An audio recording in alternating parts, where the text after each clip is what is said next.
इंदौर के CAD road पर गम का माहौल उस समय और गहरा हो गया जब शिलोंग से राजा रघुवंशी का शव उनके भाई विपिन रघुवंशी द्वारा इंदौर लाया गया। घर में कदम रखते ही बेटे के पार्थिव शरीर को देखकर माता पिता और परिवारजन बेसुध हो गए।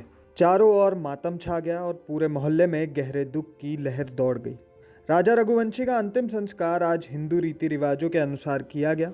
राजा रघुवंशी की अंतिम यात्रा में सैकड़ों लोग भी शामिल हुए।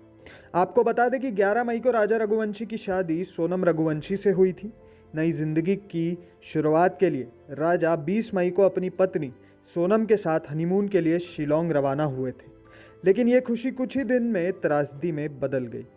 उनके लापता होने के कुछ दिन बाद शिलोंग पुलिस ने एक अज्ञात शव बरामद किया, जिसकी पहचान राजा रघुवंशी के रूप में हुई। मेडिकल रिपोर्ट्स में राजा की हत्या की पुष्टि हुई है। इस घटना का सबसे बड़ा और रहस्यमयी पहलू यह है कि राजा रघुवंशी की पत्नी सोनम अब तक लापता है। शिलोंग पुलिस को अभी तक उनके बारे में कोई ठोस जानकारी नहीं मिली है। क्या सोनम सुरक्षित हैं या वे भी किसी अपराध का शिकार हुई हैं? अब मृतक राजा रघुवंशी के भाई विपिन रघुवंशी का एक बड़ा बयान सामने आया है। उन्होंने दावा किया है कि मेघालय में एक बड़ी गैंग काम कर रही है। उन्होंने बताया कि वहां के लोकल लोगों का कहना है कि पुरुषों को मार दिया जाता है और महिलाओं को बेच दिया जाता है। लोकल लोग वहां के पुलिस और प्रशासन पर हावी हैं। 14 दिनों में हमें भी धमकाया और डराया गया है। 4 दिन पहले भी एक कपल की मौत हुई है, लेकिन अब तक वह खबर बाहर नहीं आ पाई।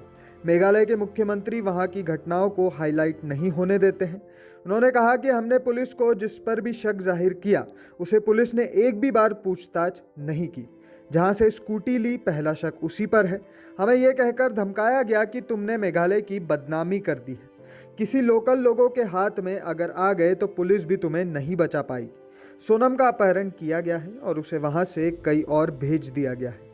सोनम को जल्दी ढूंढे, नहीं तो उसके साथ भी कोई अनहोनी ना हो जाए। हम इस मामले में सीबीआई जांच की मांग करते हैं। राजा रघुवंशी जो है उसकी हमें डेड बॉडी दी गई है और उसकी अभी तक कोई सामान की पूछताछ नहीं मिली अभी तक चीज़ें, जैसे उसका पर्स है, चेन है, अंगूठी है, ब्रेसलेट है और बैग, ये अभी तक हमको मिला नहीं है। और हम लोग ये चाहते हैं मेघालय सीएम साहब जो है इसमें सीबीआई जो है इसको इन्वॉल्व किया जाए और दिल्ली सरकार से हम लोग चाहते हैं तो दिल्ली से भी जो इसमें है सीबीआई जो है आएगी कभी तो थोड़ा अच्छा रहेगा केस में। इसी बीच अब दोनों का आखिरी सीसीटीवी वीडियो भी सामने आया है। 22 मई को दोनों होटल के अंदर दिखाई दे रहे हैं। अब शिलोंग पुलिस सीसीटीवी के आधार पर मर्डर मिस्ट्री की कड़ियां जोड़ने में लगी हुई है। अभी के लिए इंदौर मिसिंग कपल के केस में बस इतना ही। आगे कोई और अपडेट आता है तो आपको खबर विभाग के जरिए पता चल जाएगा, इसलिए हमारे चैनल को सब्सक्राइब करना ना भूलें।